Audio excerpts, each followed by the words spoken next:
What the hell is this?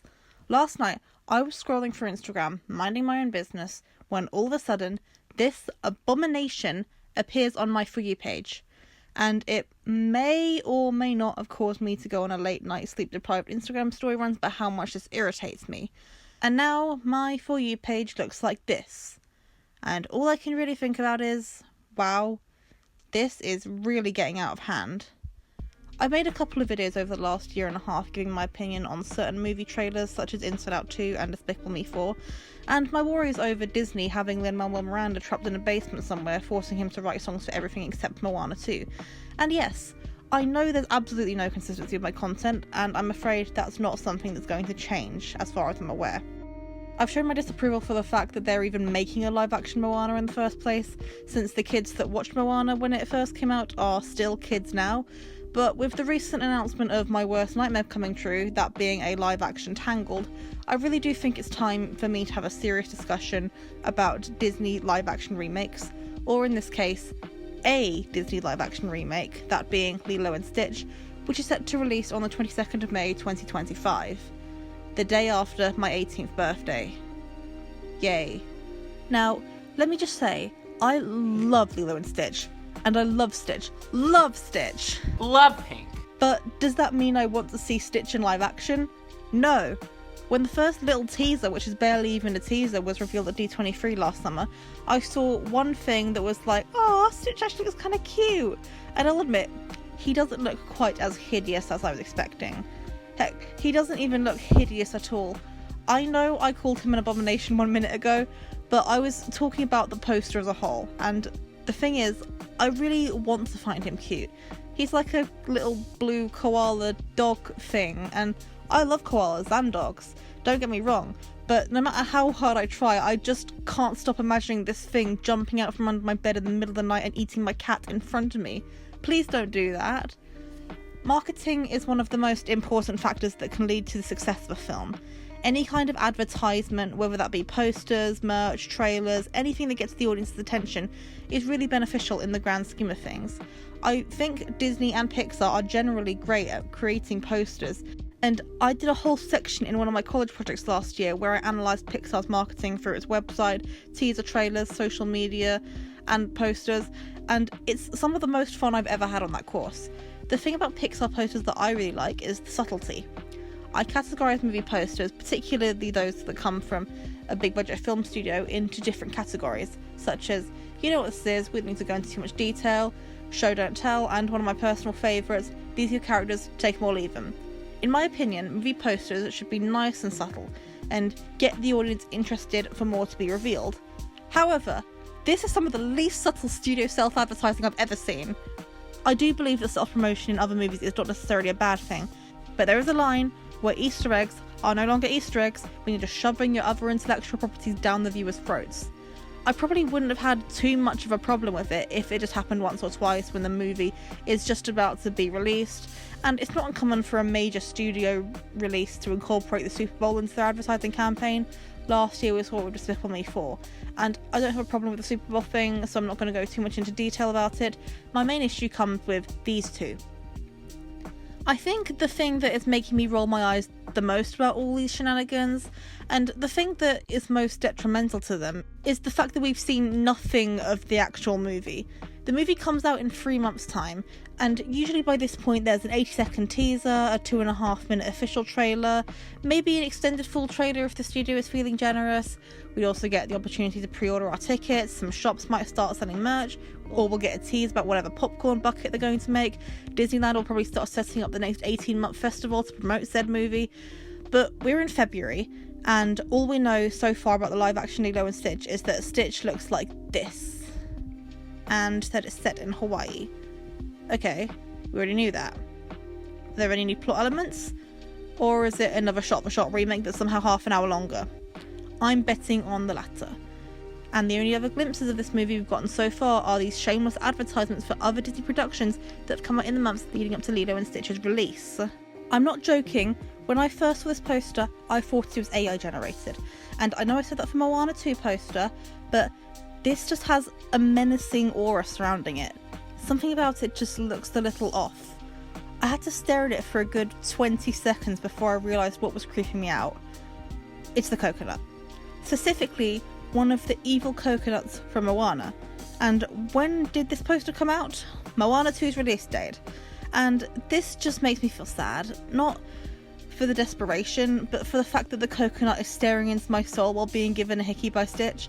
And I hate those little nutty bastards, but I don't want to see a singular Kakamora being helplessly trapped in the teeth of an alien creature who is also soullessly staring at me with one eye slightly more open than the other. And I know that's a reflex thing that living things have, but this poster just looks wrong.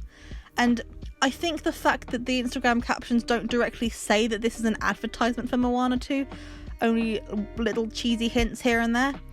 And I'm surprised this hasn't already set off some kind of culture war where children are now thinking that Lilo and Stitch and Moana are in the same universe. They're probably already writing the first draft of their Wattpad fanfics. Why would I want to hold on to my coconuts? He can have all my coconuts as long as he keeps away from my cat, because Shimmer may look cute and innocent, but do not let her deceive you. I wasn't even aware of this poster until last night when I was scrolling through this Instagram page in search of the Moana poster, and oh my gosh, I literally didn't think they could get any worse. Again, I have no problem with this kind of cross-marketing if it wasn't so shameless, and in this case, embarrassing, but it's the fact that we barely know anything about this movie this close to its release date, and all we've seen is Stitch inserting himself into other Disney movies. Disney did not need to do this. People who were not myself were going to see Moana 2 and Mufasa anyway, because it's a recognisable IP that parents can take their kids to on a Saturday night. This isn't going to make them any more interested to go and see the film. If anything, it'll probably scare young kids away from it if they don't understand that this is what Stitch looks like now, and they'll be freaking out wondering what on earth happened to Simba. And the thing is, this isn't even a direct advertisement for Mufasa. It's an advertisement for Lilo and Stitch, and really young people who could potentially be misled by this poster if they don't realise this is a shameless marketing campaign so that Disney can use the upcoming movies that are based on popular IPs to promote their new movie, which is also based on a popular IP. I don't know, I really think it's time for Disney to release a proper trailer for this movie, because I really don't want to keep crapping on it, because based on what has already been released of the actual film, which is really nothing in the grand scheme of things, I don't really have many positive things to say about it other than the fact that I like this Disney sandcastle, which gets destroyed by Stitch 2 seconds later. Finally, I'm just going to talk about this New Year's Day poster quickly because there's not really much to say about it. This is perfectly acceptable. I don't have anything to complain about other than the fact that I know Strictly is going to do a Lilo and Stitch dance for Movie Week this year, so I'm going to politely ask them if that is the case, can you please do it based on the masterpiece that is the original 23-year-old Disney classic? Thank you.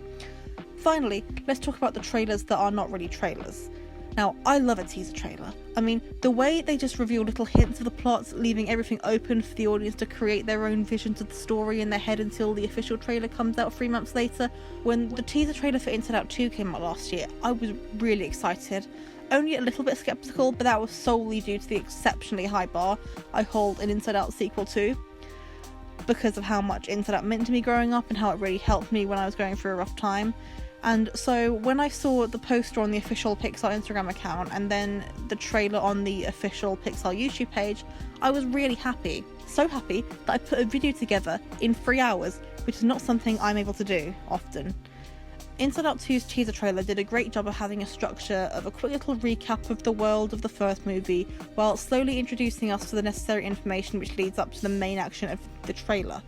We are told that Riley is 13 now, and everyone knows that once you hit 13, your mind becomes really messy. All of the chaos, which also allows us to take in the little details that Pixar is great at incorporating, such as all of the emotions, different reactions to what is going on, and then leaving us on a cliffhanger of sorts with the introduction of Anxiety, who hinted there being others. Exactly what a teaser trailer should be. Tell us something about the story, but not too much to the point where there's no point in seeing the movie. In some cases, Pixar does even less to tell us about the story itself, but in a way that's still effective. Take Toy Story 4 for example. I don't really like Toy Story 4, I think it's one of the most unnecessary movies of all time, but it was fine. It was passable, it could have been worse. In the case of movie sequels, the only thing that trailers need to get people interested is the name recognition, the characters, and the setting. And especially by the 4th installment in a franchise, you need to know exactly what the people liked about the first 3 in order to get them even remotely interested to see the next one. Toy Story 4's teaser trailer begins with a cloud against the blue sky, a setting which is often associated with the Toy Story universe, and then we see Woody. We like Woody. And then we see Buzz. We also like Buzz. And then we see Jessie. Okay, here we go. And then we see the Potato Heads, and Rex, and Ham, and the alien, then Slinky, and then next summer, and then... who on earth is that? See, a trailer should leave the viewer with questions that they want to see answered, which they will go and find out the answer to when the movie comes out. For Lilo and Stitch, I don't have any questions, other than why. And I mean, of course I was thinking why for Toy Story 4 as well, and I am also currently thinking that for Toy Story 5, but in this case, I'm talking about the trailer itself. The only thing we've seen of the movie from the trailer is Stitch being destructive. We already know Stitch is destructive. I'm not walking away from this trailer with any information that I wasn't already aware of. And this is the same kind of problem with a lot of trailers for the live-action Disney remakes, but I do think that if they really are releasing this film in 3 months' time, it's time to stop relying on their other IPs and real-life events and actually show us something to get us interested in the movie. I currently have no intention of seeing this movie, and the current marketing certainly isn't doing anything to convince me to do so. However, I will maybe give it a chance on Disney Plus if they show any intention of putting a unique twist on the plot, and not just rehashing the old story that worked perfectly the first time, but I know they're not going to do that, and I doubt that Disney will learn their lesson anytime soon. I understand why Disney wants to keep remaking movies. Money. But why are they remaking the movies that worked so well the first time? Besides money, what is the point in removing one of the key elements in what made that story work in the first place, that being the animation? I think that if Disney is going to keep remaking their old and slightly less old movies going forward, they could at least try remaking an animated movie that wasn't as successful as those in the Disney Renaissance. As long as they don't do a live-action Zootropolis, they can do whatever they want, because they're going to get around to as many as possible. It's only a matter of time. I know I've been really negative in this video, so I'll try and end on a positive. I don't personally have a problem with Disney and Pixar going back to making sequels, as long as they're good sequels. I don't mind how many they do. But it is seriously time to put Toy Story to rest. I did really enjoy Inside Out 2. I love how they waited for the kids that watched the original movie to grow up so they could relate to Riley. 9 years was definitely worth it, and I really hope they do an Inside Out 3, 4, 5. Heck, I wouldn't mind if they kept going until Riley's an old lady, as long as they know when and how to end it correctly.